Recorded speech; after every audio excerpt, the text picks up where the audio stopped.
Assalamualaikum warahmatullahi wabarakatuh. Di sini saya Yani Koriati NRP 6004202 akan membahas mengenai farmakofor.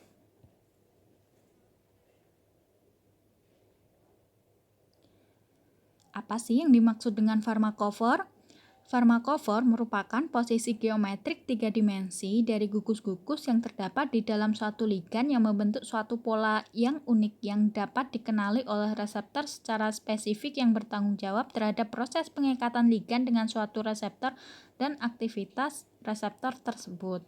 Nah, jadi dalam farmakofor ini mempelajari tentang bagaimana menentukan gugus penting dari obat yang terlibat di dalam reseptornya, serta bagaimana menentukan posisi relatif dalam 3D ikatan antara gugus-gugus dari suatu molekul atau obat dengan sel targetnya.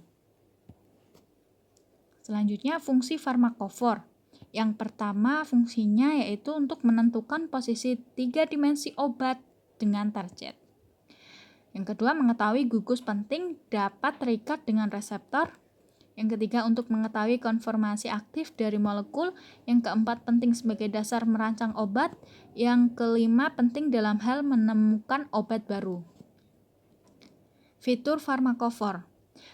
Pada fitur farmakofor ini menggambarkan suatu sifat tertentu, tapi tidak terikat dengan gugus tertentu saja, sehingga gugus yang punya sifat yang sama mempunyai fitur yang sama pula.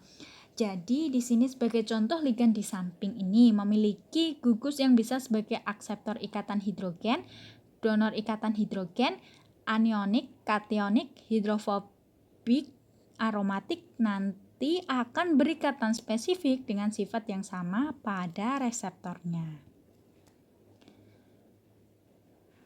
Berikut beberapa jenis fitur farmakofor.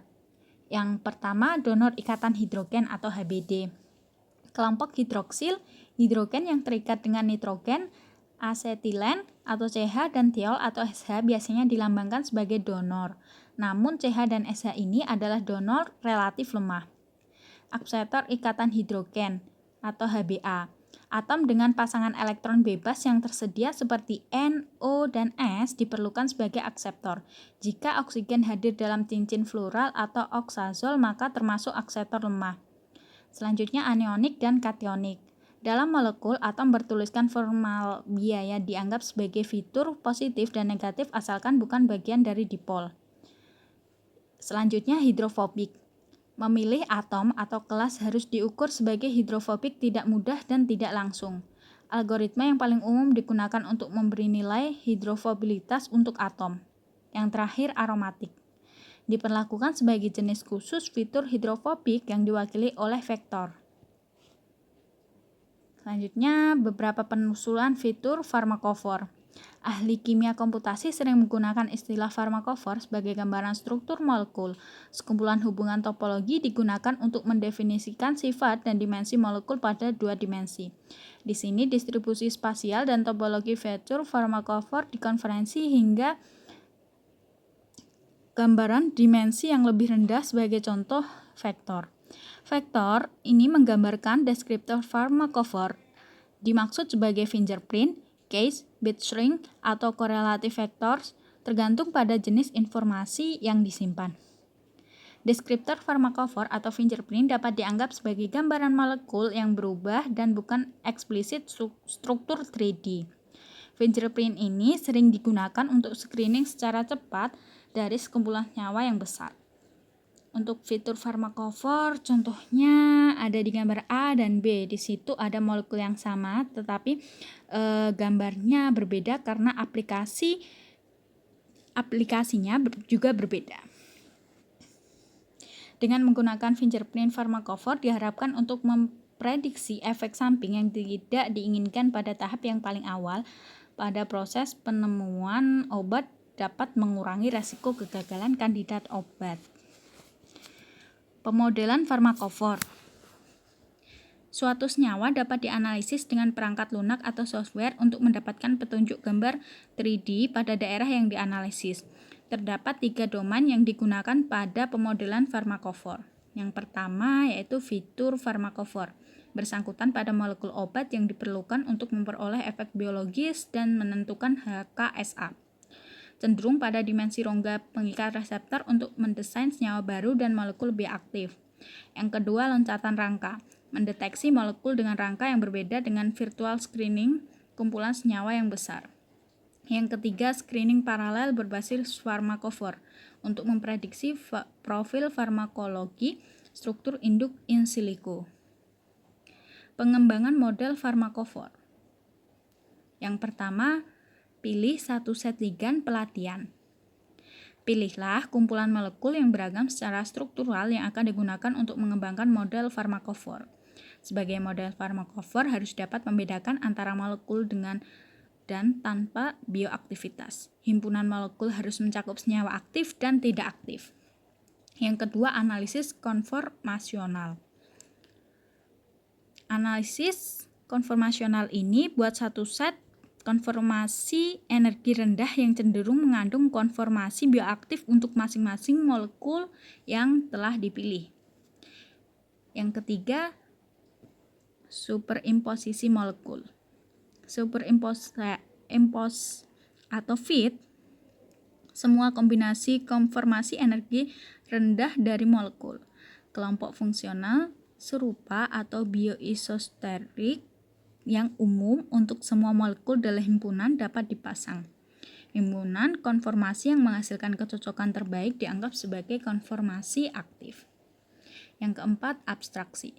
Transformasi molekul yang dilapiskan menjadi representasi abstrak.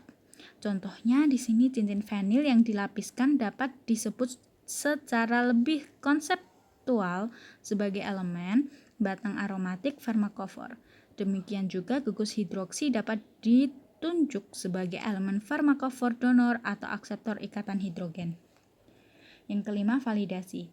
Model farmakofor adalah hipotesis yang menghitung aktivitas biologis yang diamati dari sekumpulan molekul yang mengikat target biologis yang sama. Model ini hanya berlaku sejauh ia mampu menjelaskan perbedaan aktivitas biologis dari berbagai molekul. Tipe ikatan kimia obat dengan reseptor. Yang pertama, ikatan kovalen. Ikatan kovalen terbentuk bila ada dua atom saling menggunakan sepasang elektron secara bersama-sama.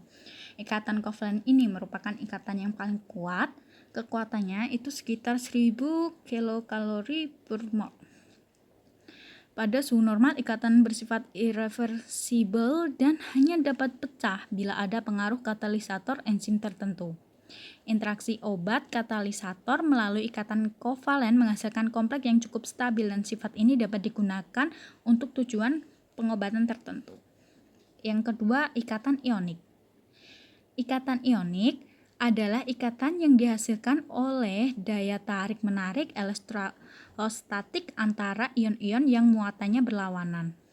Kekuatan tarik-menarik akan makin berkurang bila jarak antar ion makin jauh dan pengurangan tersebut berbanding terbalik dengan jaraknya. Gambar 1 merupakan contoh interaksi ionik antara asetilkolin dengan molekul reseptor. Jadi, di situ ada ion positif dan ion negatif, nanti kekuatannya akan tarik-menarik.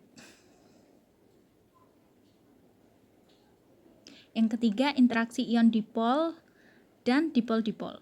Adanya perbedaan keelektronegatifan atom C dengan atom yang lain seperti O dan N akan membentuk distribusi elektron tidak sterik atau dipol yang mampu membentuk ikatan dengan ion atau dipol lain, baik yang mempunyai daerah kerapatan elektron tinggi maupun rendah. Berikut merupakan gambar dari interaksi dipol-dipol dan ion dipol antara asetilkolin dengan reseptor. Yang keempat, ikatan hidrogen. Ikatan hidrogen adalah suatu ikatan antara atom H yang mempunyai muatan positif parsial dengan atom yang lain yang bersifat elektronegatif dan mempunyai sepasang elektron bebas dengan oktet lengkap seperti O, N, dan F. Atom yang bermuatan positif parsial dapat berinteraksi dengan atom negatif parsial dari molekul atau atom lain yang berbeda ikatan kovalennya dalam satu molekul.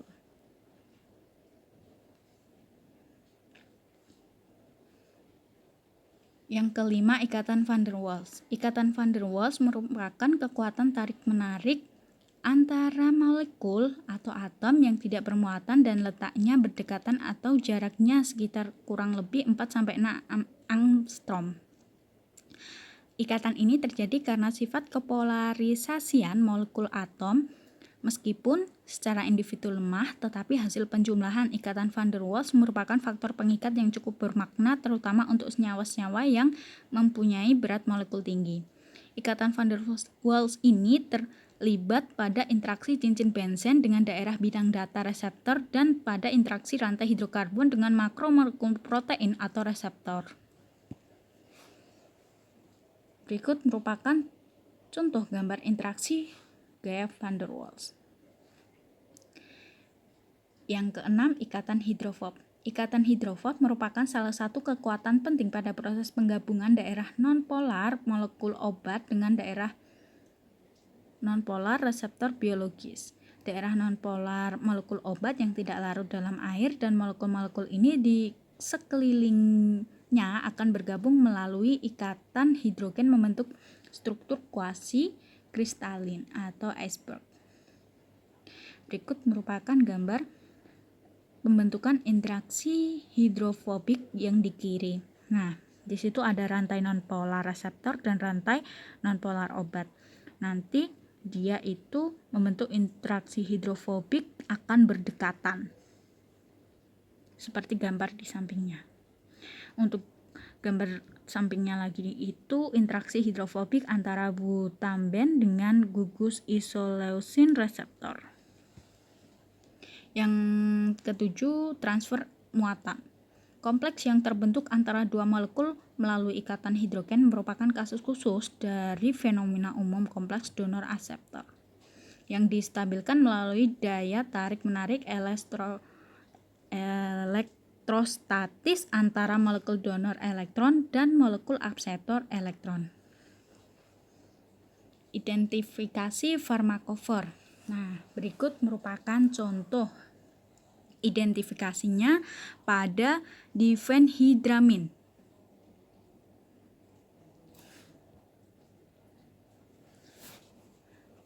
Untuk difenhidramin memiliki dua cincin aromatik. Pada cincin aromatiknya terjadi gaya van der Waals. Nah, cincin aromatik ini terjadi gaya van der Waals karena cincin aromatik bersifat hidrofilik sehingga menyebabkan terjadinya gaya van der Waals. Pada ikatan oksigen terjadi pengikatan hidrogen atau disebut juga hidrogen bond aseptor atau HBA. Pada ikatan nitrogen itu terjadi ikatan ionik karena nitrogen memiliki pasangan elektron bebas yang dapat mengikat hidrogen yang bermuatan positif dan sedangkan nitrogen bermuatan negatif. Antara muatan positif dan negatif akan saling tarik-menarik mengakibatkan terbentuknya ikatan ionik. Nah, nanti antara HBA, ikatan ionik, gaya van der Waals nanti akan dihubungkan dengan vektor. Hubungan kuantitatif struktur aktivitas atau HKSA. Hubungan kuantitatif struktur aktivitas atau HKSA adalah salah satu metode kimia komputasi yang mempelajari korelasi secara kuantitatif antara struktur molekul dan nilai aktivitas biologis yang terukur secara eksperimen. Kajian HKSA ini menjabarkan suatu model persamaan yang menghubungkan ketergantungan harga aktivitas suatu senyawa secara eksperimen dengan struktur molekul. Hubungan HKSA dan aktivitas biologis obat merupakan bagian penting rancangan obat dalam usaha mendapatkan suatu obat baru dengan aktivitas yang lebih besar, keselektifitasan yang lebih tinggi, toksisitas atau efek samping yang sekecil mungkin, dan kenyamanan yang lebih besar. Selain itu, dengan menggunakan model HKSA akan lebih banyak menghemat biaya atau lebih ekonomis. Karena untuk mendapatkan obat baru dengan aktivitas yang dikehendaki, faktor coba-coba ditekan sekecil mungkin sehingga jalur sintesis menjadi lebih pendek. Berikut implementasi farmakofor pada RD-kit. Contoh-contohnya untuk farmakofor pada RD-kit berikut. Selanjutnya ini untuk fingerprint farmakofor pada 2 dimensi, yaitu menggabungkan satu set fitur kimia dengan jarak 2 dimensi atau topologis menghasilkan farmakofor 2 dimensi. Ketika jarak ditumbuk, ID bilangan bulat unik dapat diberikan ke masing-masing farmakofor ini dan mereka dapat disimpan dalam sidik jari. Oke, sekian presentasi dari saya. Kurang lebihnya saya mohon maaf. Terima kasih. Wassalamualaikum warahmatullahi wabarakatuh.